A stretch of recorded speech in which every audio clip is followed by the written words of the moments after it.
சிந்தையை நம்முடைய வாக்குத்தத்த வசனத்துக்கு நேராய் திருப்புவோம். சங்கீதம் 102 அதனுடைய 13வது வசனம். 102வது சங்கீதம் அதனுடைய 13வது வசனம். தேவரீர் எழுந்தருளி சீயோனுக்கு இறங்குவீர், அதற்கு தயை செய்யும் காலமும் அதற்காக குறித்த நேரமும் வந்தது. எல்லாரும் சேர்ந்து வாசிக்கலாமா? எடுத்துட்டீங்களா? வாசிக்கலாமா? தேவரீர் எழுந்தருளி சீயோனுக்கு இறங்குவீர், அதற்கு தயை செய்யும் காலமும் அதற்காக குறித்த நேரமும் வந்தது. இந்த வசனத்தில் உள்ள ஒவ்வொரு வார்த்தையும் ஒவ்வொரு நாள் பிரசங்கம் பண்ணலாம். அவ்வளோ அர்த்தம் நிறைந்த ஒரு வாக்கு தத்தத்தை கர்த்தர் இந்த மாதத்திலே நமக்கு தந்திருக்கிறார். ஹல்லேலூயா, ஹல்லேலூயா. இப்போ முதலாவது யார் எழுந்தருள வேண்டும்? தேவன். தேவன் என்ன செய்ய வேண்டும்? எழுந்தருள வேண்டும்.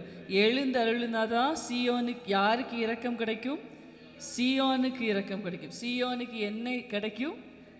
இரக்கம் கிடைக்கும். இரக்கம் கிடைச்சாதான் அதற்கு என்ன கிடைக்கும்? தயவு கிடைக்கும். அது எப்போ?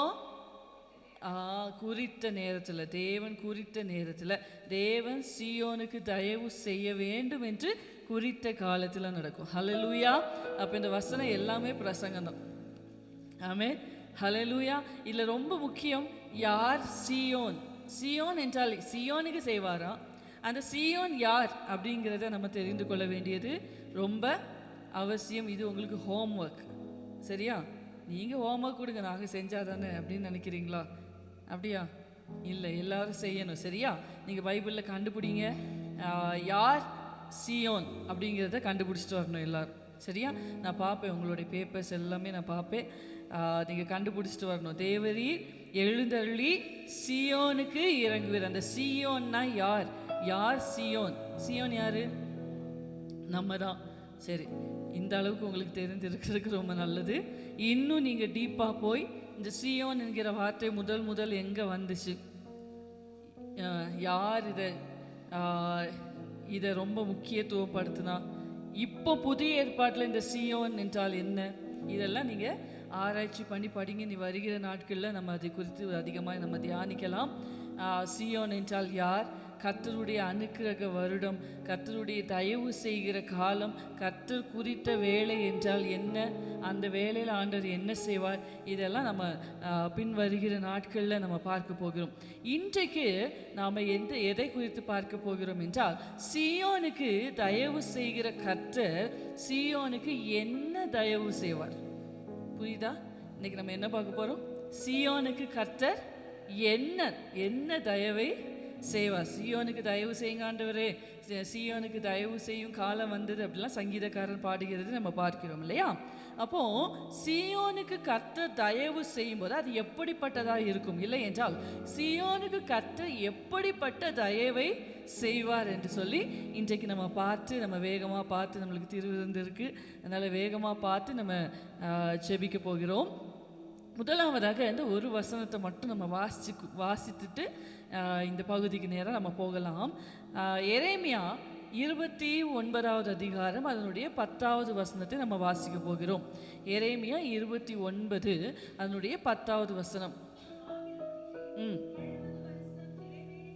பாபிலோனிலே 70 வருஷம் நிறைவேறின பின்பு நான் உங்களை சந்தித்து உங்களை இவ்விடத்துக்கு திரும்பி வர பண்ணும்படிக்கு உங்கள் மேல் என் நல் வார்த்தையை நிறைவேற பண்ணுவேன் என்று கர்த்தர் சொல்கிறார். ஹல்லேலூயா. இப்போ எரேமியா தீர்க்க இந்த வசனத்தை நம்ம தியானிக்கிறதுக்கு முன்னாடி இந்த வசனத்தினுடைய பேக்ரவுண்ட் என்ன, பின்னணியம் என்ன என்று சொல்லி நம்ம தெரிந்து கொள்ளணும், அப்படி தானே?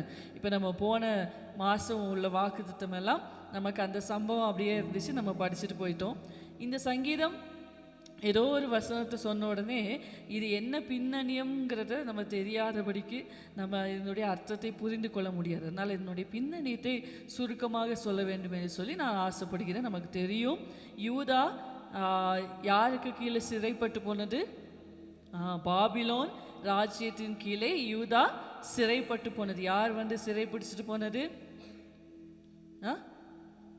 நேபுகாத் நேச்சார் ராஜா தன்னுடைய சேனாபதியை அனுப்பி, இல்லை என்றால் நேபுகாத் நேச்சாரே வந்து இப்படி 3 பகுதிகளாக அவன் என்ன செஞ்சான், இந்த யூதாவை சிறை பிடித்து கொண்டு போனான். இது எல்லாமே கர்த்தரால் முன்னறிவிக்கப்பட்ட தீர்க்க தரிசனம். ஹல்லேலூயா, ஹல்லேலூயா. இப்போ ஆபிரகாம இதெல்லாம் நம்ம பின் நாட்களில் நம்ம தியானிக்கலாம்.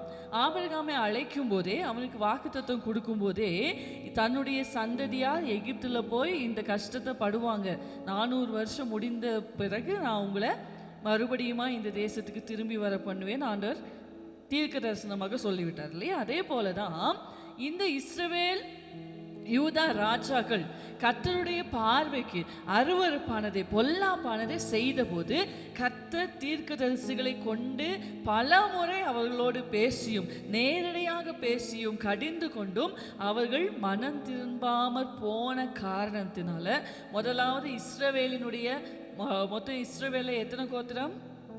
12 கோத்திரம் இல்லையா? 10 கோத்திரம் தனியாக பிரிந்தது. அந்த ஹிஸ்டரி உங்களுக்கு ஏற்கனவே சொல்லியிருக்கிறேன்.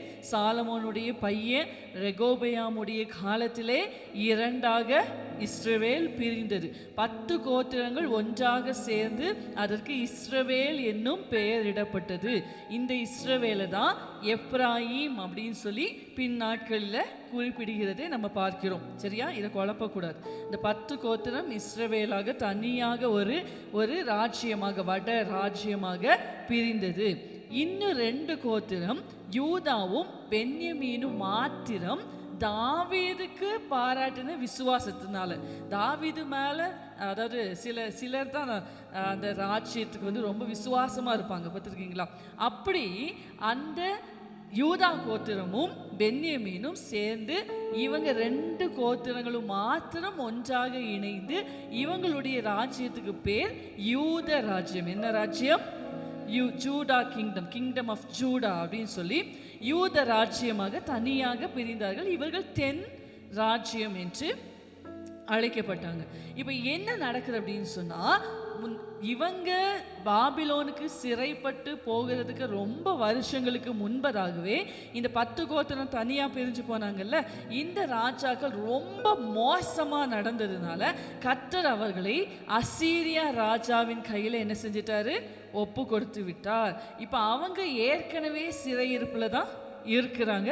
நமக்கு தெரியும், அந்த இஸ்ரவேல் ராஜ்யம் பல வழிகளில் சிதறப்பட்டாங்க. அப்படி சேர்ந்து அந்த இஸ்ரவேல் புத்திரரும் அவங்களோடு கூட கலப்பினமாக, அதாவது இப்போ அவங்க பல நாடுகளில் சிதறப்பட்டாங்க இல்லையா? அப்போ அந்த இஸ்ரவேல் கோத்திரத்தில் உள்ள ஒரு பொண்ணுன்னு வச்சுக்கோங்களேன், அசீரியா தேசத்தில் உள்ள ஒரு ஆணை திருமணம் செய்து அவங்களுக்கு பிறக்கிற பிள்ளைங்க, இப்போ ஃபார் எக்ஸாம்பிள் நம்ம இந்தியாவில் இருக்கிறோம், இப்போ நம்ம அமெரிக்கா போய் செட்டில் ஆகிட்டோம், இந்தியாவுக்கே வர போகிறதில்ல. அப்போது அமெரிக்காவில் போய் ஒரு பொண்ணு எடுக்கும்போது, இல்லை அமெரிக்காவில் போய் ஒரு ஆணை திருமணம் செய்யும்போது அவங்களுக்கு பிறக்கிற பிள்ளைங்க ஏதோ ஒரு கண்ட்ரியோடைய சிட்டிசன்ஷிப் வாங்கிடலாம். ஆனாலும் அவங்க எப்படி தான் இருப்பாங்க? அமெரிக்கன்னு சொல்ல முடியாது, இந்தியன்னு சொல்ல முடியாது, கலப்பினமாக இருப்பாங்க இல்லையா? அந்த மாதிரிப்பட்ட கலப்பினம் தான் யார் அப்படின்னு சொன்னால் சமாரியர். யாரு? சமாரியர். அதனால தான் யூதர்கள் அவர்களை தாழ்வாக நினச்சாங்க. அந்த காலத்துலேயே ஜாதி பிரச்சனை பார்த்தீங்களா?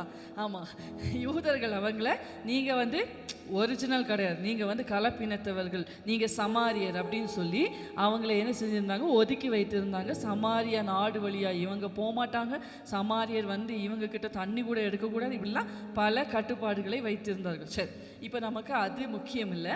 இப்போ இந்த 2 ராஜ்யம் இருக்காங்கல்ல, யாரெல்லாம் பார்த்தீங்களா? இது 2 கோத்திரம். யாரு? யூதாவும் பென்யமீனும் சேர்ந்து இந்த யூத ராஜ்யமா இருக்காங்கல்ல. அப்போ இந்த யூத ராஜ்யம் பாபிலோன் ராஜாவாகிய நேபுகாத் நேச்சார் கீழே என்ன போட்டு போச்சு?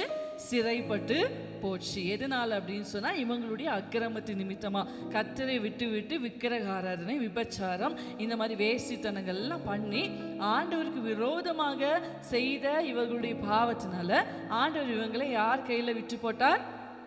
பாபிலோன் ராஜாவினுடைய கையில் ஆண்டவர் கொடுத்து விட்டார். ஆனால் ஆண்டவர் ரொம்ப இரக்கமுள்ள தேவன் இல்லையா? அதனால ஆண்டவர் என்ன சொல்லியிருப்பார் அப்படின்னு சொன்னால், ஏசாயா, எரேமியா, எசேக்கியேல் தீர்க்கதரிசிகளை கொண்டு தீர்க்க தரிசனமாக ஆண்டவர் சொல்லியிருந்தார், 70 வருஷம் நீ என்ன செய்யணும், பாபிலோனில் அடிமையாக இருக்கணும். 70 வருஷம் தாண்டினதுக்கு அப்புறம் நான் உன்னை மறுபடியும் இந்த ராஜ்யத்துக்கு வர வைப்பேன் அப்படின்னு சொல்லி ஆண்டவர் தீர்க்க தரிசனமாக சொல்லியிருந்தார். சரியா? இப்போ பாபில் இந்த வசனத்தினுடைய பின்னணியம் என்ன அப்படின்னு சொன்ன இந்த சங்கீதத்தை நீங்கள் வாசித்து பார்த்தீங்கன்னா, முதல்ல எப்படி ஆரம்பிக்கணும், ஒரு புலம்பலாக ஆரம்பிக்கும். அதுக்கு ரீசன் என்ன அப்படின்னு சொன்னால், இப்போ நம்மளுக்கு இந்தியாவில் இருக்கிற வரைக்கும் இந்தியாவினுடைய அருமையே நமக்கு தெரியாது, அப்படி தானே? உங்களுக்கு புரியும்படியாக நான் சொல்கிறேன். ஆனால் ஃபாரின் கண்ட்ரீஸ்க்கு போனவங்கள பாருங்கள், அமெரிக்கா,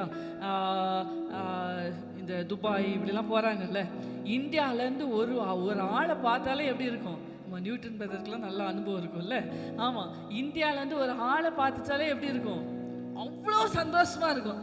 என்னமோ அந்த பார்க்காதது பார்த்த, ஏன் மற்றவன் எல்லாம் அந்த கண்ட்ரியை சேர்ந்தவனாக இருக்கும்போது, நம்ம நாட்டிலேருந்து ஒருத்தர் வந்துட்டான், ஒன்றுமே வேண்டாம், இங்கேருந்து நார்த் இந்தியாவுக்கு போங்க, வட இந்தியாவுக்கு போங்க, அங்கே போய் ஒரு தமிழ் ஆளை பார்த்துட்டீங்க, எப்படி இருக்கும்? பயங்கர சந்தோஷமாக இருக்கும். அப்படி தானே? அதே போல் வெளிநாட்டில் போய் செட்டில் ஆனவங்க இங்கே இருக்கும்போது சில உணவுகளை அற்பமாக பார்த்துருப்பாங்க. ஆனால் அங்கே போய் இந்தியாவிலேருந்து கொண்டு வந்த சாப்பாடுப்பா அப்படின்னு சொன்னால் எப்படி இருக்கும்? என்னமோ இது எல்லாருக்கும், எல்லா மனிதர்களுக்கும் இயல்பிலே உள்ளது இல்லையா? இப்போ நான் ஏற்கனவே சொல்லியிருக்கேன், நம்மளை விட பல மடங்கு இந்த யூதர்கள் அவங்களுடைய பாரம்பரியத்தையும் அவங்களுடைய யாவே தேவனுக்கு அடுத்த காரியங்களையும் அவங்களுடைய பிரமாணங்களையும் அவங்களுடைய அந்த எருசலேம் தேவாலயத்தையும் அவங்களுடைய அந்த நாட்டையும் ரொம்ப ரொம்ப ரொம்ப நேசிக்கிறவங்க. இன்றைக்கும் பார்த்தீங்க அப்படின்னு சொன்னால் யூதர்கள் ரொம்ப வெறியாக இருப்பாங்க. சரியா? அப்போ இவங்க என்ன செய்வாங்களாம் அப்படின்னு சொன்னால், அந்நிய தேசத்தில் போய் சிறைப்பட்டு இருக்கும்போது யூதா தேசத்தை நினைச்சு அழுவாங்களாம், சியோனை நினைச்சு அழுவாங்களாம், எருசலேம் தேவாலயத்தை நினைச்சு நினைச்சு நினைச்சு அழுவாங்களாம். பார்த்தீங்கன்னா இந்த சங்கீதங்களில் நிறைய புலம்பல் சங்கீதங்கள் இருக்கும், லேமெண்டேஷன்ஸ், சாங்ஸ் ஆஃப் லேமெண்டேஷன்ஸ் அப்படின்னு சொல்லி இருக்கும், புலம்பல் சங்கீதங்கள். இது எல்லாமே அவங்க எருசலேமை நினைச்சு நினைச்சு நினைச்சு அந்நிய தேசத்திலிருந்து புலம்பல் பாடல்கள். நம்ம நினச்சிருப்போம் அவங்க ஏதோ வியாதிப்பட்டிருக்காங்க போல், அவங்களுக்கு ஏதோ கடன் பிரச்சனை போல், அதனால புலம்புறாங்க நம்ம நினச்சிருப்போம். இல்லை, எல்லாமே இந்த இஸ்ரவேல் தேசத்தை குறித்து அவங்க நினச்சி நினச்சி புலம்பல் பாடல்கள். அதில் ஒன்று தான் இந்த சங்கீதம். அப்போது இந்த சங்கீதத்தை எழுதின சங்கீதக்காரன் முதலாவதாக அப்படி எல்லாம் புலம்பிட்டு பாருங்கள், நிறைய வசனங்களில் சொல்லியிருப்பார். 14ஆம் வசனம் பாருங்கள், உம்முடைய ஊழியக்காரர் அதன் கல்லுகள் மேல் வாஞ்சை வைத்து அதன் மண்ணுக்கு பரிதபிக்கிறார்கள். பார்த்தீங்களா? சியோனுடைய மண்ணுக்கு, சியோனுடைய இடிச்சிட்டான், ஃபுல்லாகவே இடிச்சிட்டான் இல்லையா? அலங்கத்துலேருந்து தேவாலயத்துலேருந்து எல்லாத்தையுமே இடித்து போட்டு விட்டான். ஸோ அந்த கல்லுகளுக்காக என்ன செய்கிறாங்களாம்? பரிதபிக்கிறாங்களா, அது மேலே வாஞ்சை வைக்கிறாங்க. இப்படிலாம் சொல்லி சங்கீதக்காரன் புலம்பி விட்டு ஒரு நம்பிக்கை, ஒரு அஃபர்மேஷனை கொடுக்கறது தான் இந்த 12வது வசனத்திலிருந்து நம்ம வாசிக்கிறோம். கர்த்தராகிய நீரோ, எங்கள் நிலைமையெல்லாம் இப்படி தான் இருக்குது, எங்கள் நிலைமையெல்லாம் பாழாக்கப்பட்ட நிலைமையில், வெறுமையாக்கப்பட்ட நிலைமையில், அடிமைத்தனத்தில் இருக்கிறது. ஆனால் எங்களுக்குன்னு சொல்லி ஒரு நம்பிக்கை உண்டு. அந்த நம்பிக்கை என்ன தெரியுமா? கர்த்தராகிய நீரோ என்றென்றைக்கும் இருக்கிறீர், உம்முடைய பேர் பிரஸ்தாபம் தலைமுறையாக நிற்கும் சொல்லிட்டு, ஆண்டவரே உம்முடைய தீர்க்க தரிசனம் இருக்கிறது, உம்முடைய தயவு செய்யும் காலம் சமீபித்து இருக்கிறது, சீயோனுக்கு நீங்க மறுபடியுமா இறங்க போறீங்க, அதில் பாழான ஸ்தலங்களை எடுப்பிக்க போறீங்க அப்படின்னு சொல்லி சங்கீதக்காரன் சொல்லுகிற நம்பிக்கையின் வார்த்தை, ஒரு வாக்கு தத்துவத்தின் அறிக்கை தான் என்ன இந்த நம்முடைய வாக்குத்தத்த வசனம். எல்லாரும் வாசிக்கலாமா? இப்போ புரிந்தவர்கள் எல்லாரும் வாசிக்க போறோம். சரி? தேவரீர் எழுந்தருளி சீயோனுக்கு இறங்குவீர், அதற்கு தயை செய்யும் காலமும் அதற்காக குறித்த நேரமும் வந்தது. இப்போ நம்ம இன்னைக்கு பார்க்க போறது என்னன்னு சொன்னேன்? சீயோனுக்கு கர்த்தர் என்ன தயவு செய்வார், சீயோனுக்கு தயவு செய்வேன்னு சொன்னாரே, அந்த தயவு எப்படிப்பட்டதா இருக்கும் என்கிறது தான் நம்ம இன்னைக்கு பார்த்து நம்ம செபிக்க போகிறோம். முதலாவதாக சீயோனுக்கு கர்த்தர் தயவு செய்யும் போது அது எப்படி இருக்கும் அப்படின்னு சொன்னா, முழுவதும் பாழாக்கப்பட்ட, முழுவதும் ரூயின்டா, முழுவதுமாய் ஒரு அலங்கோலமான நிலைமையில எல்லாமே ஒரு கல்லு மேல கல்லு இராதபடிக்கு தகர்க்கப்பட்ட சூழ்நிலையில் இருக்கிற சீயோனுடைய நிலைமை அப்படியே மறுபடியுமாக ஹல்லேலூயா புதுப்பிக்கப்படும். அப்படியானால் இது ஆங்கிலத்தில் சொல்ல வேண்டுமானால் ஃப்ரம் ரூயின் டு ரெஸ்டோரேஷன், மறுபடியுமாய் சீரமைக்கப்படும். ஹல்லேலூயா ஹல்லேலூயா. நம்ம இன்னைக்கு கேட்டுக்கொண்டிருக்கிற தேவ பிள்ளைகளே, சீயோனை கர்த்தர் எப்படி பாருங்க, அந்த 14வது வசனத்தில் நம்ம வாசிக்கிறோம், அதன் கல்லுகள் மேல் வாஞ்சை வைத்து அது மண்ணுக்காக பரிதபிக்கிறார்கள். அப்படியானால் என்ன அர்த்தம்? சீயோன் தரைமட்டமாக்கப்பட்டது. சீயோனுக்கு கல் ஒரு கல்லுக்கு மேலே ஒரு கல் இராதபடிக்கு ஃபுல்லாக இடிச்சு போடப்பட்டது அப்படின்னு சொல்லிட்டு அந்த 15வது வசனத்தில் கர்த்தர் சீயோனை கட்டி தமது மகிமையில் வெளிப்படுவார். ஹல்லேலூயா. இதுதான் முதலாவதாக கர்த்தர் செய்கிறது. நம்ம தமிழில் கூட கட்டின்னு இருக்கு, இங்கிலீஷில் பார்த்தோம் சொன்னா ரீபில்ட் அப்படின்னு இருக்கு, மறுபடியும் கட்டுவார். ஹல்லேலூயா ஹல்லேலூயா. நம்ம கூட பாடுவோம்ல, யெகோவா சேனு என்னை மீண்டும் கட்டுகிறீர், யெகோவா சபையோர் என்னை ஆளுகை. நம்முடைய ஆண்டவர் மறுபடியும் கட்டுகிறவர். ஹல்லேலூயா. அப்போ இந்த மாதத்தில் கர்த்தர் நமக்கு செய்ய போகிற தயவு என்னன்னா, கர்த்தர் சீயோனுக்கு செய்ய போகிற தயவு என்னன்னா, அதனுடைய பாழான ஸ்தலங்களை மறுபடியும் எடுப்பித்து கட்ட போகிறார். ஹல்லேலூயா ஹல்லேலூயா. தகர்க்கப்பட்ட நிலைமையில் இருக்கிற நம்முடைய ஆவிக்குரிய வாழ்க்கையை, தகர்க்கப்பட்ட நிலைமையில் இருக்கிற நம்முடைய மாம்சீக வாழ்க்கையை கர்த்தர் மறுபடியுமாய் கட்டி எழுப்புவார். ஹல்லேலூயா ஹல்லேலூயா. இதை குறித்து நம்ம வாசிப்போம். ஏசாயா தீர்க்கதரிசியினுடைய புஸ்தகம் 61வது அதிகாரம், ஏசாயா 61வது அதிகாரம், அதனுடைய 3ஆம் வசனமும் 7ஆம் வசனமும் வாசிங்க. ஆண்டவர் எப்படி தலைக்கீழ மாத்துறாருன்னு பாருங்க. சீயோனிலே துயரப்பட்டவர்களை சீர்படுத்தவும் அவர்களுக்கு சாம்பலுக்கு பதிலாக, எங்க சாம்பல் எங்க இருக்கு, சிங்காரம் எங்க இருக்கு? ஹல்லேலூயா. சாம்பல் எங்க இருக்கு, சிங்காரம் எங்க இருக்கு? அப்புறம் துயரத்துக்கு பதிலாக ஆனந்த தைலத்தையும், ஒடுங்கின ஆவிக்கு பதிலாக துதியின் உடையும் கொடுக்கும். அப்போ கர்த்தர் ஒருத்தரை கட்டணும்னு நினைச்சிட்டாருன்னா, கர்த்தர் ஒருத்தரை கட்டணும்னு நினைச்சிட்டாருன்னா அவன் நிலைமை தலைகீழா மாறும். ஹல்லேலூயா. அப்படியே அப்சைட் டவுன். இப்போ ஒரு மனிதன் முன்னேறி வரும்போது, ஒரு மனுஷன் தன்னுடைய சொந்த உழைப்பினால முன்னேறி வர்றான்னு வைங்களேன், எப்படி ஒரே நாளில் பணக்காரன் ஆயிடுவானா? அப்படியா? அதெல்லாம் சினிமாவில் தான் நடக்கும், அப்படி தானே? ஆமாம். ஆனால் என்ன நடக்கும்? வருஷங்கள் ஆகும் இல்லை? கொஞ்சம் கொஞ்சமாக சேர்த்து வச்சு கொஞ்சம் கொஞ்சமாக முன்னேறி. ஆனால் ஆண்டவர் செய்யணும்னு முடிவு பண்ணிட்டார்னா, ஆண்டவர் கட்டணும்னு முடிவு பண்ணிட்டார்னா, ஒரே நைட்டில், ஒரே நிமிஷத்தில் மறுபடியும் அப்சைட் டவுன். ஹல்லேலூயா. துயரத்துக்கு பதிலாக ஆனந்த தைலம், ஒடுங்கின ஆவிக்கு பதிலாக துதியின் உடை. ஹல்லேலூயா ஹல்லேலூயா. சாம்பலுக்கு பதிலாக சிங்காரம், from ashes to beauty. ஹல்லேலூயா. சாம்பல் யாருமே விரும்ப மாட்டோம். ஹல்லேலூயா. சாம்பல்னா என்ன அர்த்தம்? சிங்காரம் எங்க இருக்கு, சாம்பல் எங்க இருக்கு? ஏணி வச்சா கூட எட்டாது இல்லையா? அப்படிதான் நம்முடைய ஆண்டவர் கட்டுவார்.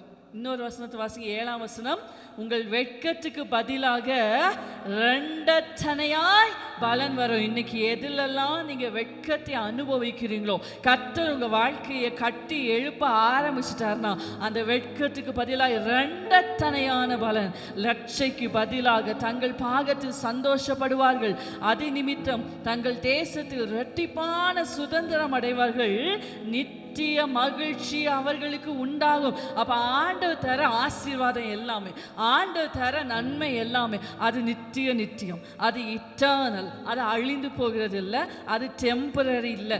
ஆண்டவர் ஒரு மனுஷனை கட்டிட்டார்னா அது நிரந்தரம், அது இட்டர்னல். அதுக்கப்புறம் நீங்கள் அதை இடித்து போட்டால் தான் உண்டு. ஹல்லேலூயா. அப்படியும் சிலர் உண்டு, அப்படி தானே? நம்ம அப்படிலாம் இருக்கக்கூடாது. அப்போ முதலாவதாக கர்த்தர் செய்கிற தயவு எப்படி இருக்கும்? சாம்பலுக்கு பதிலாக சிங்காரம். ஹல்லேலூயா. பாழான ஸ்தலங்களை மறுபடியுமாய் ஆண்டவர் கட்டி எழுப்புவார். ஹல்லேலூயா. ரெண்டாவதாக ஒரு டிவைன் இன்டர்வென்ஷன் ஆஃப்டர் சைலன்ஸ். அதாவது பாருங்க, ஆண்டவர் அந்த ஹிஸ்டரிக்குள்ளாடி இறங்குறார். அந்த இஸ்ரவேல் ஜனங்களை, அந்த யூத ஜனங்களை மீட்கும்படியான மீட்பர் அந்த 70 வருஷ காலம் யாருமே இல்லை. பார்த்தீங்களா? எல்லாரும் புலம்புறாங்க, எல்லாரும் சொந்த தேசத்துக்கு போக ஆசையா இருக்கிறாங்க. ஆனா அந்த ஜனங்களுக்காக மீட்கும்படியான மீட்பர் அந்த 70 வருஷ காலம் இல்லை. அதுக்கு முன்னிருந்த ராஜாக்களும் பார்த்தீங்க அப்படி சொன்னால், நீங்கள் அந்த ஹிஸ்ட்ரியை வாசித்து பார்த்தீங்கன்னா, அந்த 2 ராஜாக்கள் 2 நாளாகுமா அதனுடைய முடிவு அதிகாரங்கள் எல்லாம் பார்த்தீங்க அப்படின்னு சொன்னால், அவங்களுக்கு இருந்த அந்த ராஜாக்கள் யோயாக்கீம், சிதேக்கியா, இவங்க எல்லாமே இவங்களை என்ன செய்யலை, விடுவிக்க கூடாமல், அதாவது ராஜா இருந்தும் கையாலாகாத ஒரு சூழ்நிலை. இந்த நேபுகாத் நேச்சார் வரும்போது ஒன்று சரண்டர் ஆவான், இல்லைன்னா நேபுகாத் நேச்சார் ஒருத்தனெல்லாம் கண்ணை பிடிங்கிட்டு போயிட்டான். யோசிச்சு பாருங்க, ஒரு ஜனத்தினுடைய ஸ்தானாபதியா. இப்போ நம்மளுக்கு கெத்து யாரு? நம்ம என்னதான் இப்போ இப்போ இப்போ எலெக்ஷன் முடிஞ்சனால இப்போ யார் சிஎம் நமக்கு தெரியல. இப்போ பாருங்க, நம்மளுடைய சிஎம்மை பிடிக்குதோ பிடிக்கலையோ அது ரெண்டாவது விஷயம். நீங்கள் டிஎம் இப்போ ஃபார் எக்ஸாம்பிள் போன 5 ஆண்டுகள் நமக்கு ஸ்டாலின் முதல்வராக இருந்தார் இல்லையா? இப்போ உங்களுக்கு அவரை பிடிக்குதோ பிடிக்கலையோ, நல்லா புரிஞ்சுக்கோங்க. நீங்கள் இதை புரிஞ்சுக்கிட்டாதான் நான் சொல்ல வர்றது உங்களுக்கு புரியும்.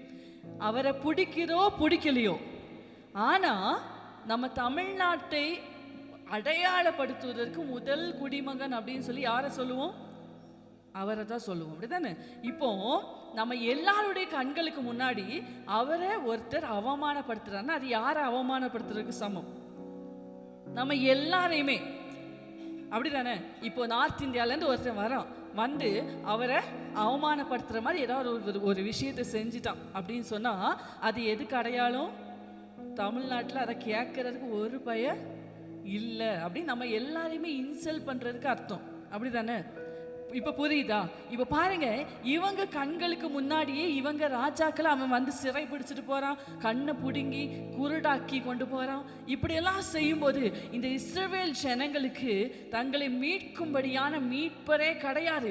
யாருமே அந்த அவங்களை அடிமைப்படுத்துகிறவர்களுக்கு எதிராக குரல் கொடுக்க முடியாத சூழ்நிலையில இருந்த அந்த ஜனத்திற்காக கர்த்தரே நேரடியாக இறங்கி வரார். தம்முடைய ஜனத்தை மீட்கும்படியாக, தம்முடைய ஜனத்தை அந்த அழிவிலிருந்து ஹல்லேலூயா அவர்களுக்கு தயவு செய்யும்படியாக கர்த்தரே அந்த இடத்துல இடைப்படி இன்டர்வீன் அப்படின்னு சொன்னால் கர்த்தரே இடையில வரார். கர்த்தர் இப்போ ஒருத்தவங்க உங்களை அடிக்க வராங்க அப்படின்னு சொன்ன, இப்போ எப்சியை நான் அடிக்க வரேன் அப்படின்னு சொன்னால் நான் தடுத்து நின்னா அப்படின்னு சொன்னால் அது எதுக்கு அடையாளம்? அவளை அடிக்கிறதுக்கு முன்னாடி என்னையை தாண்டிதான் அப்படின்னு அதுதானே அடையாளம். அப்போ தம்முடைய ஜனத்துக்காக கர்த்தர் இடைப்படுகிறார். அவரை எதிர்க்க யாரால முடியாது இல்லையா? அப்போ கர்த்தர் தம்முடைய ஜனத்துக்கு செய்கிற தயை இப்படிதான் இருக்கும். ஆமென். வாசிங்க பார்க்கலாம், ஏசாயா தீர்க்கதரிசியினுடைய புஸ்தகம் அதனுடைய 31வது அதிகாரம். எல்லா வசனத்தையும் வாசிக்க நமக்கு நேரம் இல்லை, அதனால் இந்த ஒரு வசனத்தை மாத்திரம் நம்ம வாசிக்கலாம். ஏசாயா 31 அதனுடைய 4-5 வசனங்களை நம்ம வாசிக்கலாமா? ம் ம் ம் ம் ம்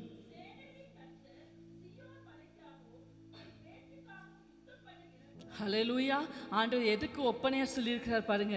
இப்போ ஒரு கூட்டமா ஆடுகளை என்ன செஞ்சுட்டு இருக்காங்க? மேய்த்து கொண்டு இருக்காங்க. அந்த சீனரிக்கு உள்ளாடி நம்ம போயிருந்தோம், அப்பதான் நம்மளுக்கு விளங்கும். சரியா? இப்போ பாருங்க, கூட்டமா என்ன செஞ்சுட்டு இருக்காங்க? மேய்ப்பர்கள் ஆடுகளை மேய்த்து கொண்டு இருக்கிறார்கள். இப்போ ஒரு சிங்கம் வருது, ஒரு பாலசிங்கம். பாலசிங்கம்னு என்ன அர்த்தம்? யங் லயன், இளசிங்கம். அப்படி தானே? பொதுவாக இளசிங்கம் பயங்கர பலசாலியாக இருக்கும்னு சொல்லுவாங்க இல்லையா? அப்போ பாருங்க, அந்த பாலசிங்கமும் சிங்கமும் என்ன செய்யுது? இறையை தேடி வந்து ஆட்டை என்ன செஞ்சிருச்சு? பிடிச்சிட்டு போயிடுச்சு. இங்கே மேய்ப்பர்கள் என்ன செய்கிறாங்களா? சத்தம் போடுறாங்களா? ஏ ஏ ஏ அப்படின்னு சத்தம் போடுறாங்களா? உடனே சிங்கம் பயந்துருமா? திரும்பியாவது பார்க்குமா? யார் நம்மளை கூப்பிடுறாங்கன்னு திரும்பியாவது பார்க்குமா? அது சட்டை பண்ணவே செய்யாது இல்லை? அதே போலதான் அதுக்கு ஒப்பனையாக தான் எதை சொல்லியிருக்கிறாரு? சேனைகளின் கர்த்தர் சீயோன் மலைக்காகவும் அதன் மேட்டுக்காகவும் யுத்தம் பண்ண இறங்குவார். பறந்து காக்கிற பட்சிகளைப் போல சேனைகளின் கர்த்தர் எருசலேமின் மேல் ஆதரவாக இருப்பார். அவர் அதை காத்து தப்ப பண்ணுவார். அவர் கடந்து வந்து அதை விடுவிப்பார். அப்ப நமக்காக யுத்தம் செய்யும்படி தேவ பிள்ளையே, உனக்காக நீ யுத்தம் செய்கிறத விட்டுறணும். யாரெல்லாம் உங்களுக்காக நீங்க யுத்தம் செய்ய கிளம்புறீங்களோ உங்களுக்காக கர்த்தர் யுத்தம் செய்ய வரவே மாட்டார். ஆமென், ஆமென். உங்களுக்காக நீங்க யுத்தம் செய்யறதை விட்டுறணும். ஹல்லேலூயா, ஹல்லேலூயா. அப்படி எந்த ஒரு வழியுமே இல்லாமல் இந்த யூத ஜனங்கள் பாபிலோனில் அடிமையாக இருக்கும்போது அவர்களை மீட்டு கொண்டு வரும்படியாக கர்த்தரே அந்த சினாரியோவில் இறங்குகிறார். கர்த்தரே அந்த இடத்துல இறங்குகிறார். கோரேசன் ராஜாவை ஏவுகிறார். ஏன் ஜனங்களை அனுப்பு, அவங்க சொந்த தேசத்துக்கு போகும். எப்படி? இப்போ பாருங்க, இவங்க நாட்டில் இருந்து பெர்மிஷன் கூட கேட்க முடியாது. இப்போ நேபுகாத்நேச்சார் போயாச்சு, அடுத்தடுத்த ராஜாக்கள் வந்தாச்சு. ஆனாலும் இந்த இஸ்ரவேல் ஜனங்கள், இந்த யூத ஜனங்கள் இங்கே இருந்து ராஜா எங்கள் நாட்டுக்கு போய் பார்த்துட்டு வரோன்னு கூட கேட்க முடியாது. பெர்மிஷனே கேட்க முடியாது. ஆனால் கர்த்தர் இடைப்பட்டப்போ என்ன நடந்துச்சு தெரியுமா? ராஜாவே சேனையை அனுப்பி ஹல்லேலூயா போங்க போங்கன்னு அனுப்பி வச்சு, கட்டுங்கப்பா நான் ஹெல்ப் பண்ணுறேன்ப்பா. எப்படி? அப்படி தான் ஆண்டவர் செய்ய வைப்பார். ஹல்லேலூயா. ஒரு வழியும் இல்லையா? எல்லா வழியும் அடைக்கப்பட்டதா?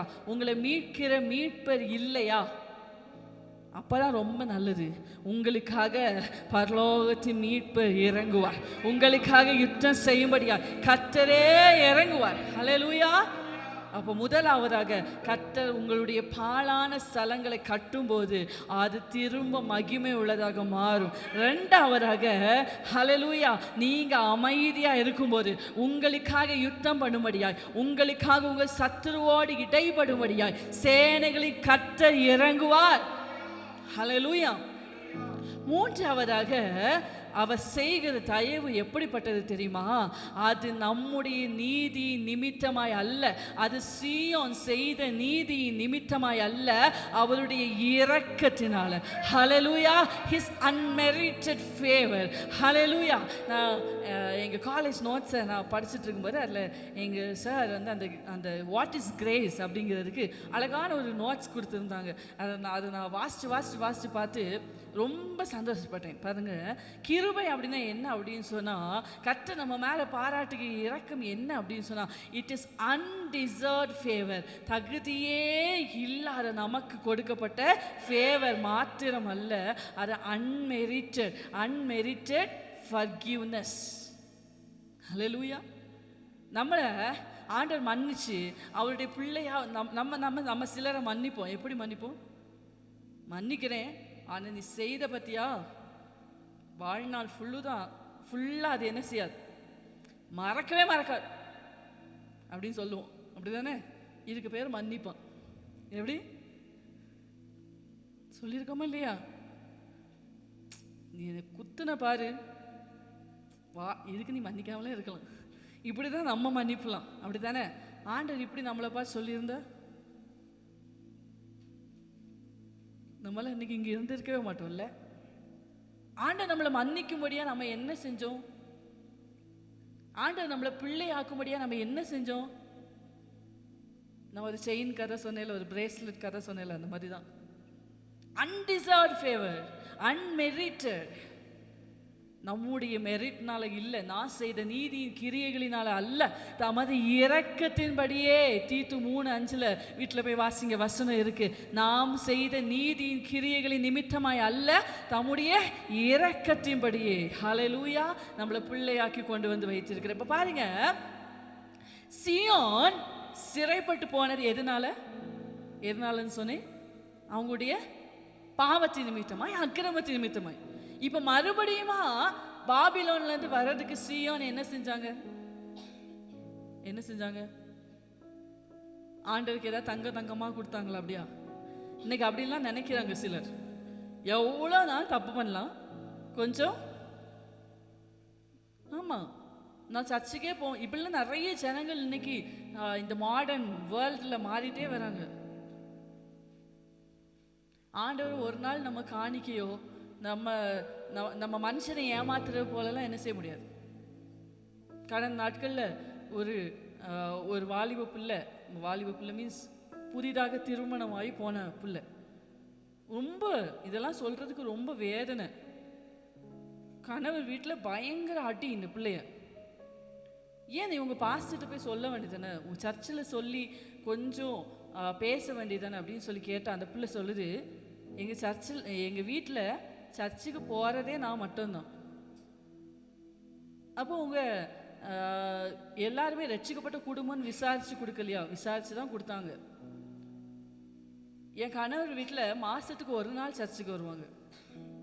ஏன்னா அவர் வந்து கவர்மெண்ட் ஜாப்ல இருக்காள். மாதத்துக்கு ஒரு நாள் வந்து தசம பாகம் லம்பா கொடுத்துட்டு போவாங்க.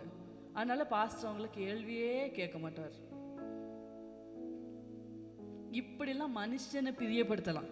கர்த்தருக்கெல்லாம் யாரும் லஞ்சம் கொடுக்க முடியாது. ஆண்டவருக்கெல்லாம் யாரும் என்ன செய்ய முடியாது. ஹல்லேலூயா. அப்போ நினைக்காதீங்க நீங்க ஆசீர்வாதமாக்கப்பட்டீங்கன்னா உங்களுக்கு ஒரு நன்மை வருது, ஆண்டவர் உங்களுக்கு ஒரு ஃபேவர் பண்ணார்னா அது நீங்க செய்த நான் நல்லா இருந்ததுனால, நான் ஏதோ கொஞ்சம் ஜெபிச்சதுனால இப்படிலாம் சொல்றதுக்கு நம்ம தகுதியே கிடையாது. நம்ம தகுதி நிமித்தமாய் அல்ல, அவர் நம்ம மேல பாராட்டின இரக்கத்தினால, அவர் நம்ம மேல வைத்த கிருபையினால நமக்கு என்ன செய்தார்? தயவு பாராட்டினார். ஹல்லேலூயா. நான்காவதாக கர்த்தர் சீயோனுக்கு தயவு செய்யும் போது, கர்த்தர் சீயோனை மகிமைப்படுத்தும் போது எப்படி நம்ம மகிமைப்படுத்தும்? இதுதான் எனக்கு ஆண்டவர்கிட்ட ரொம்ப பிடிச்ச கேரக்டர்ஸ்ல ஒன்று.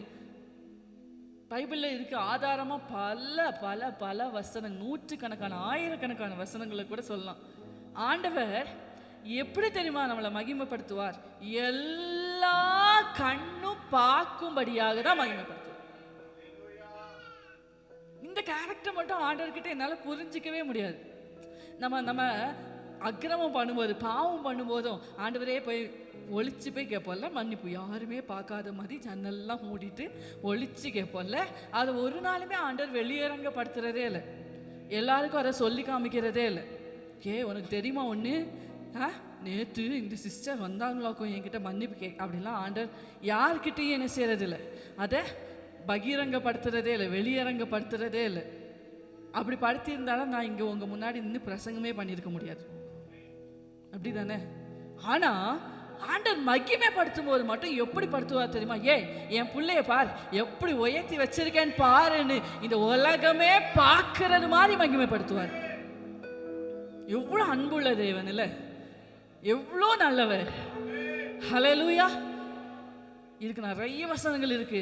நீங்க இந்த மாசத்துல எனக்காக ஒரு ஹெல்ப் பண்றீங்களா? இந்த ஏசாயா தீர்க்கதரிசியினுடைய 40வது அதிகாரத்திலிருந்தே இந்த கடைசி அதிகாரம் வரைக்கும், அதுல அவ்வளோ என்னால் வாசிக்கவே முடியாதுன்னு நினைச்சிங்கன்னா 58ஆம் அதிகாரத்திலிருந்து கடைசி அதிகாரம் வரைக்குமா அது வாசிங்க. அதில் ஃபுல்லா சீயோனை கர்த்தர் எப்படி மகிமைப்படுத்துவார், எப்படி பாழான நிலைமையில இருந்த சீயோனை எல்லா ஜனங்களும் பார்க்கும்படியாக கர்த்தர்லாம் சொல்லுவார். நாங்கள் போன கன்வென்ஷனுக்கு முன்னாடி அதை நாங்கள் தியானித்தோம். அதில் நிறைய வசனங்கள் இப்படியாக சொல்லியிருக்கோம். தீவுகள் அப்படின்னா என்ன அர்த்தம் அப்படின்னா, தூர தேசத்துலேருந்து கூட வந்து பார்த்துட்டு போவாங்க. தூர தேசத்துலேருந்து கூட சீயோன் இப்படி மகிமைப்பட்டுச்சான், இஸ்ரவேலை கர்த்தர் இப்படி வச்சாரான்னு சொல்லி கேட்க வைப்பார் அப்படின்னு சொல்லி நிறைய வசனங்கள் இதுக்கு ஆதாரமாக இருக்குது. 1-2 வசனங்களை மட்டும் நம்ம வேகமாக வாசிப்போமா? ஏசாயா தீர்க்கதரிசியினுடைய புஸ்தகம் 60வது அதிகாரம் அதனுடைய 1 முதல் 3 ஒருத்தர் வாசிங்க. 62 1-2 ஒருத்தர் வாசிங்க. 60 1-3 வாசிமா. எழும்பி பிரகாசி, உன் ஒளி வந்தது, கர்த்தருடைய மகிமை உன்மேல் உதித்தது இதோ இருள் பூமியையும் காரிருள் ஜனங்களையும் மூடும், ஆனாலும் உன்மேல் கர்த்தர் உதிப்பார், அவருடைய மகிமை உன்மேல் காணப்படும். உன் வெளிச்சத்தின் இடத்துக்கு ஜாதிகளும் உதிக்கிற உன் ஒளியின் இடத்துக்கு ராஜாக்களும் நடந்து வருவார்கள். ஹல்லேலூயா. உன் வெளிச்சம் உதிக்கும் போது அதுக்கு நேராக ராஜாக்களை இழுத்துட்டு வருவார். ஹல்லேலூயா. உதிக்கிற உன் ஒளியின் இடத்துக்கு ராஜாக்கள். நீ போய் என்ன சொல்ல வேண்டாம், என் வெளிச்சத்தை பாரு, என் வெளிச்சத்தை பாரு, என் வெளிச்சத்தை பாரு, நல்லா எரியுதா இல்லை பிரைட்டாக இருக்கா, இப்படிலாம் நீங்கள் போய் சொல்ல வேண்டாம். இன்னைக்கு அநேகர் இப்படி தான் இருக்காங்க இல்லையா? அப்படி தானே? கர்த்தர் உங்களை உயர்த்தும் போது, கர்த்தர் உங்களை மகிமைப்படுத்தும் போது நீங்கள் போய் சொல்ல வேண்டிய, எனக்கு என்ன கிருபை இருக்குது தெரியுமா, எனக்கு பிரசங்கம் பண்ண தெரியுமா, எனக்கு பாட்டு பாட தெரியுமா, எனக்கு வர்ஷிப் நல்லா நீங்கள்லாம் சொல்ல வேண்டிய அவசியமே கிடையாது. கர்த்தர் உங்களை உயர்த்தணும்னு முடிவு பண்ணிட்டாருனா, கர்த்தர் உங்களை மகிமைப்படுத்தணும்னு முடிவு பண்ணிட்டாருனா, நீங்கள் போய் சொல்லணும்னு அவசியம் இல்லை. உதிக்கிற உன் ஒளியின் இடத்துக்கு நீ ராஜாக்களிடத்துக்கு போவேன்னு வசனம் சொல்லலை, ராஜாக்கள் உன்னிடத்துக்கு வருவார்கள் வசனம் சொல்லுது. ஹல்லேலூயா. ஹல்லேலூயா. 62வது அதிகாரம் 1-2 வாசிங்க. சியோனி நிமித்தமும் எருசலேமி நிமித்தமும், நான் வாசிக்கிறேன். சியோனி நிமித்தமும் எருசலேமி நிமித்தமும் நான் மௌனமாய் இராமலும் அதன் நீதி பிரகாசத்தை போலவும் அதன் ரட்சிப்பு எரிகிற தீவட்டியை போலும் வெளிப்படும் மட்டும் அமராமலும் இருப்பேன். ஜாதிகள் உன் நீதியையும் சகல ராஜாக்களும் உன் மகிமையும் காண்பார்கள். ஹல்லேலூயா. ஆண்டவர் சொல்றார், உன்னை மகிமை படுத்திட்டு தான் நான் உட்காருவேன். அப்படின்னா என்ன அர்த்தம்? நம்ம சொல்லுவோம்ல, இந்த வேலை எல்லாம் செஞ்சு முடிச்சாதான்ப்பா எனக்கு நிம்மதியாக உட்கார முடியும். நம்ம அதை நிறைய தடவை நம்ம அதை ரியலைஸ் பண்ணியிருப்போம். குறிப்பாக பெண்கள் வீட்டில் எல்லா வேலையும் முடிச்சுட்டு அப்படியே ஒரு டீயை போட்டு, நிறைய பேர் இதை சொல்லியிருக்காங்க. நான் எனக்கு பெருசாக டீ குடித்த அனுபவம்லாம் இல்லை, ஆனால் நிறைய பெண்கள் இதை ஷேர் பண்ணியிருக்காங்க. சிஸ்டர், எல்லா வேலையும் முடிச்சுட்டு ஒரு கப் நம்மளுக்குன்னு டீயை போட்டு சோஃபாவில் கொஞ்ச நேரம் உட்காந்து ரிலாக்ஸ் பண்ணுவோம் பாருங்க, அது ஒரு பெரிய சொல்லியிருக்கீங்களா? ஆமாம், பார்த்தீங்களா? அப்போ ஆண்டவர் இதை எதுக்கு ஒப்பிடுறாரு? நான் உன்னை மகிமைப்படுத்துறது என்னுடைய கடமை. அந்த வேலையை நான் செஞ்சு முடிச்சு தான் உட்காருவேன். இவ்வளோ நல்ல தேவன் ஆராதிக்கிறோம்ல, அப்படி தானே? இன்னும் 2 வசனங்களை குறித்து கொண்டுகள் நீங்கள் வீட்டில் போய் வாசிச்சு பாருங்கள். எசேக்கியேல் தீர்க்கதரிசியினுடைய புஸ்தகம் 36வது அதிகாரம் 23வது வசனமும், மீகா தீர்க்கதரிசியினுடைய புஸ்தகம் 7வது அதிகாரம் 9 முதல் 10 வசனங்களும் இதை தான் சொல்லுது. ஆண்டவர் மகிமைப்படுத்துவது ஜாதிகளுக்கு முன்பதாக, நேஷன்ஸ் பிஃபோர் நேஷன்ஸ் கர்த்தர் நம்மை மகிமைப்படுத்துவார். இன்னும் 2 காரியங்களை கூட நம்ம வேகமாக பார்த்து நம்ம ஜெபிக்க போகிறோம்.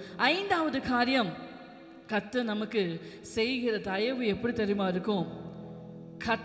நம்ம இழந்து போன கர்த்தருடைய பிரசன்னம் மகிமையாய் திரும்பும். ஹல்லேலூயா. ஹல்லேலூயா. இந்த யூதாவினுடைய ரியல் லாஸ் என்ன தெரியுமா? இந்த யூதா உண்மையிலேயே இழந்து போனது எதை தெரியுமா? அதனுடைய மதில்களை இல்லை, அதனுடைய அலங்கத்தை இல்லை. அப்படின்னு என்ன அர்த்தம்? அதனுடைய பாதுகாப்பு இல்லை, ஆண்டவருடைய பிரசன்னத்தை. ஹல்லேலூயா. ஒரு தேவ பிள்ளைக்கு உண்மையிலே இழப்பு என்ன தெரியுமா? தேவனுடைய பிரசன்னம். ஹல்லேலூயா. தேவ பிரசன்னத்தை இழந்துட்டோம் அப்படின்னா அந்த இடத்தை நிரப்ப இன்னொருத்தை வந்துடுவான். ரொம்ப ஜாக்கிரதை. வெறுமையான இடம் அவனுக்கு ரொம்ப பிடிச்ச இடம், காலியாக்கப்பட்ட இடம் அவனுக்கு ரொம்ப பிடிச்ச இடம். தேவ பிரசன்னத்தை ஒரு நாள் இழக்காதீங்க. உங்க வீடு தேவ பிரசன்னத்தால நிரம்பி இருக்கணும். உங்க வீட்டில் தேவ பிரசன்னம் இல்லைன்னா அங்க பிசாசினுடைய பிரசன்னம் இருக்கும். எழுதி வச்சுக்கோங்க. உங்க இருதயத்தில் தேவ பிரசன்னம் இல்லைன்னா அங்க பிசாசினுடைய பிரசன்னம் நிரப்பப்படும். காலியாலாம் இருக்க முடியாது.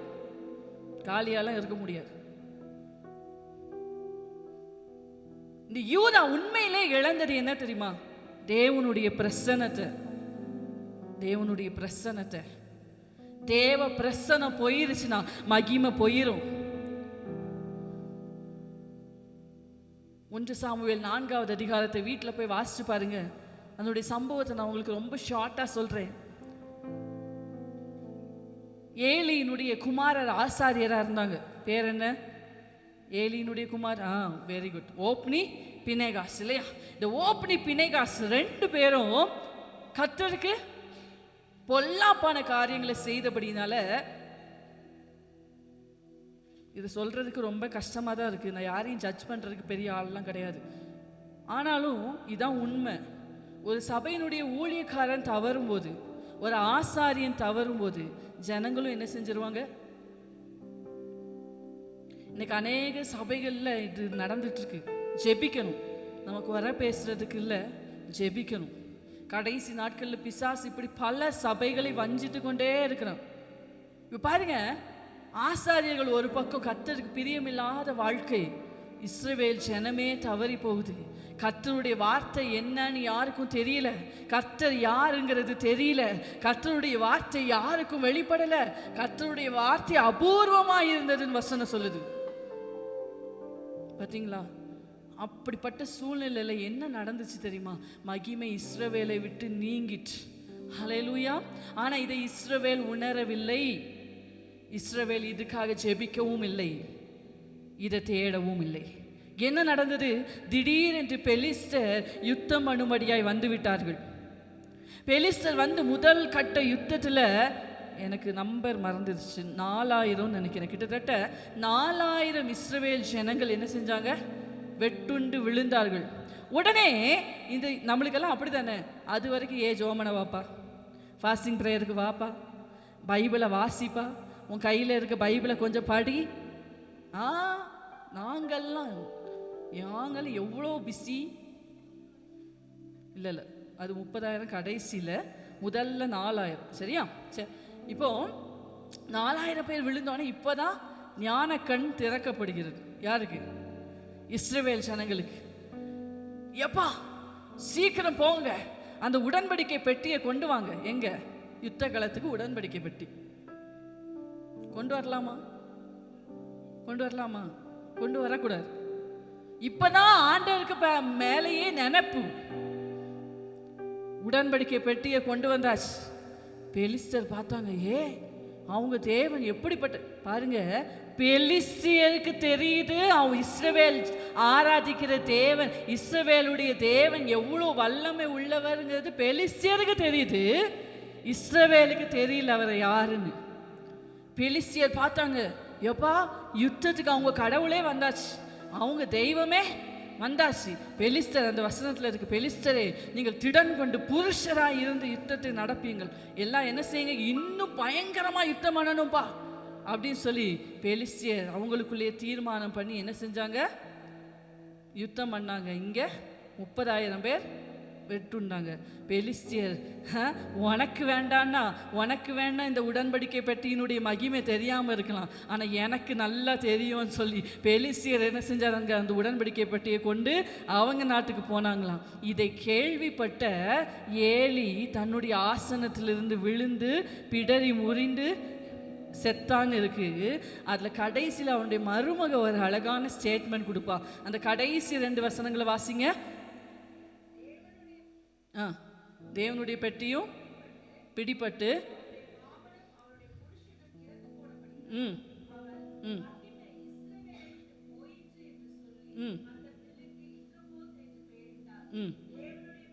தேவனுடைய பெட்டி பிடிபட்டு போனபடியினால் மகிமை இஸ்ரவேலை விட்டு விலகி போயிற்று என்றால், என்னை கேட்கிற தேவ ஜனமே, உடன்படிக்கை பெட்டியினுடைய வார்த்தைகள் உங்கள் இருதயத்தில் இல்லாதபடிக்கு, இந்த வேதத்தினுடைய வார்த்தைகள் உங்கள் இருதயத்தில் இல்லாதபடிக்கு, இன்னைக்கு நிறைய பேர் இந்த வேதத்தை பேய்க்கும் பிசாசுக்கும் மட்டும்தான் யூஸ் பண்றாங்க. எப்படி இஸ்ரவேல் ஜனங்கள் பெலிஸ்தியருக்காக, உடன்படிக்கை பெட்டி யாருக்கு? உனக்கு. உடன்படிக்கை பெட்டியில் உள்ள வார்த்தை யாருக்கு? உனக்கு. நீ யாருக்கு கொண்டு வர? பெலிஸ்தியருக்கு. இதுக்கு நிறைய கிறிஸ்தவர்கள், நிறைய ஆவிக்குரியவர்கள் இப்படிதான் நம்ம யூஸ் பண்ணிட்டு இருக்கிறோம். இந்த உடன்படிக்கை பெட்டியினுடைய வார்த்தைகள் உங்க இருதயத்தில் பதியணும். அதுக்கு இல்லாதபடிக்கு இது தலையணையா வைத்து தூங்கினாலும் சரி, இதை பட்டயமா இப்படி நெஞ்சு மேல வச்சு பிசாசு வரும்போது கொண்டு போனாலும் சரி, அவன் ஈஸியா கொண்டு போயிடுவான், பைபிளோட சேர்த்து கொண்டு போயிடுவான். ஏன்னா பிசாசுக்கு எல்லா வசனமும் மனப்பாடமாக தெரியும். தெரியுமா? பாருங்க, பெலிஸ்தியருக்கு தெரிந்த உடன்படிக்கை பெட்டியினுடைய மகிமை இஸ்ரவேல் ஜனத்துக்கு தெரியாம போனதுதான் மகிமை இஸ்ரவேலை விட்டு நீங்கினதற்கு காரணம். அப்போ யூதாவுக்கு கர்த்தர் செய்த 5வது தயவு என்ன தெரியுமா? கர்த்தருடைய பிரசன்னம் இழந்து போன கர்த்தருடைய பிரசன்னம் மறுபடியுமா யூதாவின் மேல வருகிறது. இதுதான் கர்த்தர் யூதாவுக்கு செய்த பெரிய தயவுன்னு சொல்றாங்க. நல்ல கரங்களை தட்டி கர்த்தரை மகிமைப்படுத்துவோமா?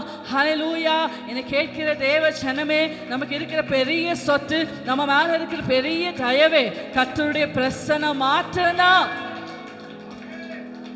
கர்த்தருடைய பிரசன்னம் எடுபட்டு போயிருச்சுன்னா மகிமை நம்ம விட்டு போயிடும். கர்த்தருடைய பிரசன்னம் நம்மளை விட்டு போயிருச்சுன்னா மகிமை நம்மளை விட்டு போயிடும்.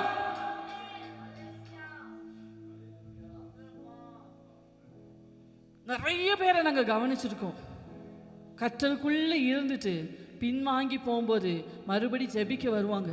அவங்க முகத்தெல்லாம் பார்த்தா அப்படி ஒரு இருள் இருக்கும். அவங்களுக்காக ஜெபிச்சு அந்த பிசாசு போனதுக்கப்புறம் அப்படியே அந்த பழைய பிரசனம் வரும் பாருங்க ஃபேஸில். இது எப்பயுமே நடக்கும்னு எதிர்பார்க்காதீங்க. ஹல்லேலூயா. ஆண்டுடைய பிரசன்னத்தை மட்டும் நம்ம ஒரு நாள் என்ன செஞ்சிடக்கூடாது, இழந்துடவே கூடாது. 6வதாக கர்த்தர் சீயோனுக்கு தயவு செய்கிறது எப்படி தெரியுமா இருக்கும்? சொப்பனம் பார்க்கறது போல இருக்கும். எப்படி? சங்கீதம் 126 நீங்கள் வீட்டில் போய் வாசிச்சு பாருங்க. அந்த முதல் வசனத்தை மாத்திரம் வாசிங்க பார்க்கலாம். சீயோனின் சிறையிருப்பை கர்த்தர் திருப்பும் போது சொப்பனம் காண்கிறவர்கள் போல் இருந்தோம் சொல்றாங்க. அதாவது அந்த 70 வருஷம் அந்த கஷ்டத்தை அனுபவிச்சவங்களுக்கு, எதிரி நாட்டில் அடிமையாக இருந்தவங்களுக்கு தான் அதனுடைய வேல்யூ தெரியும்ல. அப்படிதானே? ஏக்கமான ஏக்கம், எப்பப்பா எங்களுக்கு ஒரு விடுதலை கிடைக்கும், எப்போ நாங்கள் எங்கள் சொந்த தேசத்துக்கு போவோன்னு இருந்தவங்களுக்கு கர்த்தர் சீயோனி சிறையிருப்பு திருப்பும் போது அப்படி என்னமோ சொப்பனம் பார்க்கறது போல இருந்துச்சா. சில விஷயங்கள் நம்ம அப்படி தானே, நம்ம கிள்ளிலாம் பார்ப்போம்ல, உண்மையாவா உண்மையிலே நடந்துச்சா இல்லை சொப்பனம் பார்க்குறேன்னு அப்படின்னு நினைப்போம்ல. இந்த மாதிரி இருந்துச்சா சீயோனுக்கு, இந்த மாதிரி இருந்துச்சா இஸ்ரவேல் ஜனங்களுக்கு. இன்னொரு வசனத்தை கூட நான் என்னுடைய ரெகுலர் போர்ஷனில் நான் வாசிச்சுட்டு இருக்கும்போது கர்த்தர் அதை கொண்டு ரொம்ப என்னோடு கூட இந்த வாரத்தில் இந்த வாக்குத்தத்த வசனம் கிடைக்கிறதுக்கு முன்னாடி ஆண்டவர் வந்து இந்த வார்த்தையை கொண்டு ரொம்ப பேசினார். அப்போ எனக்கு தெரியாது இதுதான் இந்த மாதம் வாக்குத்தத்தமாக ஆண்டவர் தரப்போகிறார் பாஸ்டர் மூலமான்னு எனக்கு தெரியாது. அது எனக்கு ரொம்ப ரிலேட் ஆச்சு. இந்த வசனத்தை வைத்து தான் இந்த மெசேஜையே எடுக்க கர்த்தர் உதவி செய்கிறார். பாருங்கள், இந்த ஏசாயா தீர்க்கதரிசியினுடைய புஸ்தகம் 66வது அதிகாரம் அதனுடைய 7-8 வசனங்களை வாசிப்போம். ஏசாயா 66 7-8 வசனங்களை வாசிங்கள். பிரசவ வேதனை படுமுன் பெற்றாள், கற்ப வேதனை வருமுன் ஆண் பிள்ளையை பெற்றாள். இப்படிப்பட்டவைகளை கேள்வி, அதாவது பிரசவ வேதனையே வராமல் என்ன செஞ்சாலாம், பிள்ளையை பெற்றுட்டாலாம். அதாவது இவளாவே முடிவு பண்ணி போனா பிள்ளையை பெற்றுட்டு என்ன சொல்லுவோம் நம்ம, அப்பா என்ன கொடுத்து வச்சவ பாரு சொல்லுவோமா இல்லையா? ஏன்? ஆமாம், ஆண்டவரே சொல்றாரு, இப்படிப்பட்டவர்களை எங்கேயாவது கேள்விப்பட்டிருக்கீங்களா? இப்படிப்பட்டவர்களை கண்டது யார்? ஒரு தேசத்துக்கே ஒரே நாள்ல பிள்ளை பேர் வருமோ பாருங்க. இப்படி ஒருத்தர், அதாவது புரியணும் அந்த வசனம், ஒருத்தருக்கு இப்படி நடக்கிறதே பெரிய அதிசயம். ஆண்டவர் சொல்ற ஒரு தேசத்துக்கே அப்படி பிள்ளை பிறந்துச்சுன்னா எவ்வளோ ஆச்சரியம் இல்லை? ஆண்டவர் சொல்றாரு, இப்படிப்பட்டவர்களை கண்டது யார்? ஒரு தேசத்துக்கு ஒரே நாளில் பிள்ளை பேர் வருமோ, ஒரு ஜாதி ஒருமிக்க பிறக்குமோ. சீயோனோவெனில் ஒருமிக்க வேதனைப்பட்டும் தன் குமாரனை பெற்றும் இருக்கிறது. ஏன் தெரியுமா? பெற பண்ணுகிறவராகிய நான் பெற செய்யாமல் இருப்பேனோ என்று கர்த்தர் சொல்லுகிறார். பிரசவிக்க பண்ணுகிறவராகிய நான் பிரசவத்தை தடுப்பேனோ என்று வந்தேன். இதெல்லாம் நம்ம பிரசவத்துக்கு போறதுக்கு முன்னாடி தான் பிரசவத்தை வாசிப்போம். இல்லை. ஆனால் இது ஒரிஜினலாக சொன்னது எதுக்கு அப்படின்னு சொன்னால், சீயோனுடைய சிறையிருப்பை கர்த்தர் அப்படி திருப்பினார். ஹல்லேலூயா. ஏதாவது சரித்திரத்தில் நீங்கள் கேள்விப்பட்டது உண்டா? பிரசவ வேதனையே வராமல் ஒருத்தி பிள்ளை பெற்றது உண்டோ? ஆனால் பாருங்க, இங்கே ஒரு தேசமே ஒரு ஜாதியே ஒரே நாளில் பிறந்திருக்கிறது பிரசவ வேதனை இல்லாமல்.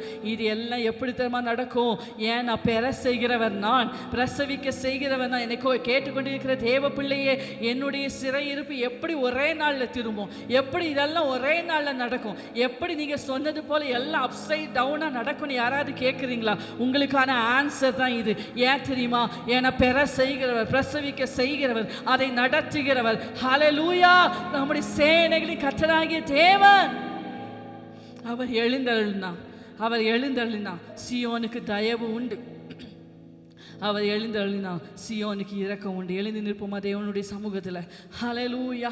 ஆண்டவர்கிட்ட கேளுங்க, ஆண்டவரே இந்த மாதத்தில் இந்த வாக்குத்தத்தத்தை எனக்கு நேராக தந்திருக்கீங்கன்னா, நீங்கள் சும்மா ஒரு வார்த்தையை சொல்லுகிறதுக்கு, நீங்கள் பொய்யான ஒரு வார்த்தையை சொல்லுகிறதுக்கு நீங்கள் மனுஷன் இல்லைப்பா. நீங்கள் இந்த வார்த்தையை தந்திருக்கீங்கன்னா, எனக்கு தயவு செய்யும் காலம் வந்திருக்கிறது நான் நம்புகிறேன். எனக்கு நீங்கள் தயவு செய்கிற காலம் வந்திருக்குது நான் நம்புகிறேன். எனக்காக எழுந்தருளுங்கப்பா, எனக்காக எழுந்தருளுங்க. எழுந்தருளும் தேவா, எழுந்தருளும், எழுந்தருளும் தேவா, எழுந்தருளும். மனுஷர் என்னை மேற்கொள்ளாதிருக்க எழுந்தருளும். சத்துரு என்னை தொடராதிருக்க எழுந்தருளும். சொல்லுங்க, மனுஷர் என்னை மேற்கொள்ளாதிருக்க எழுந்தருளும். சத்துரு என்னை தொடராதிருக்க எழுந்த. நல்ல கரங்களை உயர்த்தி, எனக்கு இப்போ எழுந்தருளும். நான் உமக்குள்ளே மறைந்திருக்க எழுந்தருளும். எனக்கு இப்போ எழுந்தருளும். நான் உமக்குள்ளே மறைந்திருக்க எழுந்தருளும். கேளுங்க தேவ பிள்ளை, ஆண்டவரே எனக்காக எழுந்தருளுங்கப்பா, எனக்காக எழுந்தருளுங்கப்பா. நீங்க எழுந்தருளும் போது பகையினர் எல்லாம் சிதறுண்டு ஓடுவாங்கப்பா. உமக்கு முன்பதாக மனுஷன் நிக்க முடியாதுப்பா. உமக்கு முன்பதாக யாரும் நிக்க முடியாதுப்பா. எனக்காக யுத்தம் பண்ணும்படியா, எனக்காக இடைபடும்படியா, ஓ சேனைகளின் கர்த்தர் எனக்காக யுத்தம் பண்ணும்படியா இறங்குவீராக. எருசலேமின் மேல பட்சமாய் இருக்கிறவரே, எருசலேமுக்காக இறங்குகிறவரே, சீயோனுக்காக இறங்குகிறவரே, எனக்காக இறங்குங்க, எனக்காக இறங்குங்க, எனக்காக இறங்குங்க. நீங்க தயவு செய்கிறவரப்பா, நீங்க தயவு செய்கிறவரப்பா. உங்க பிரசன்ன மாத்திரம் என்னை விட்டு எடுபட்டு போயிடக்கூடாதுப்பா. உங்க பிரசன்ன மாத்திரம் என்னை விட்டு எடுபட்டு போயிடக்கூடாது. உங்க மகிமை மாத்திரம் என்னை விட்டு நீங்க போயிடக்கூடாதுப்பா. ஹல்லேலூயா, ஹல்லேலூயா. ஜீசஸ், ஜீசஸ் எனக்காக, எனக்காக, எனக்காக, எனக்காக. ஓ ரிகலரட சபபபப ரிகபபபப கபலரட. வைராக்கியம் கொண்டு, வைராக்கியம் கொண்டு, வைராக்கியம் கொண்டு கடாட்சிக்கிற தேவன். ஓ சபையே, உனக்காக வைராக்கியம் கொண்டு கடாட்சிக்கிற தேவன். ஓ உன்னுடைய நீதி வெளிப்படும் மட்டும், உன் ரட்சிப்பு தீவட்டியை போல பிரகாசிக்கும் மட்டும் உனக்காக, உனக்காக அமராமல் இருக்கிற தேவன். ஹல்லேலூயா. ரிபபப ஷகலபரபா ரிதலரரக்கபரரோ. Jesus, thank you Jesus. பேசின ஒரு வார்த்தைக்காக நன்றி. தொடர்ந்து எங்களோடு இடைப்படுங்க. அந்த ஒவ்வொருவரையும் கர்த்தர் ஆசீர்வதிப்பீராக. பலப்படுத்துவீராக, சகாயம் செய்வீராக.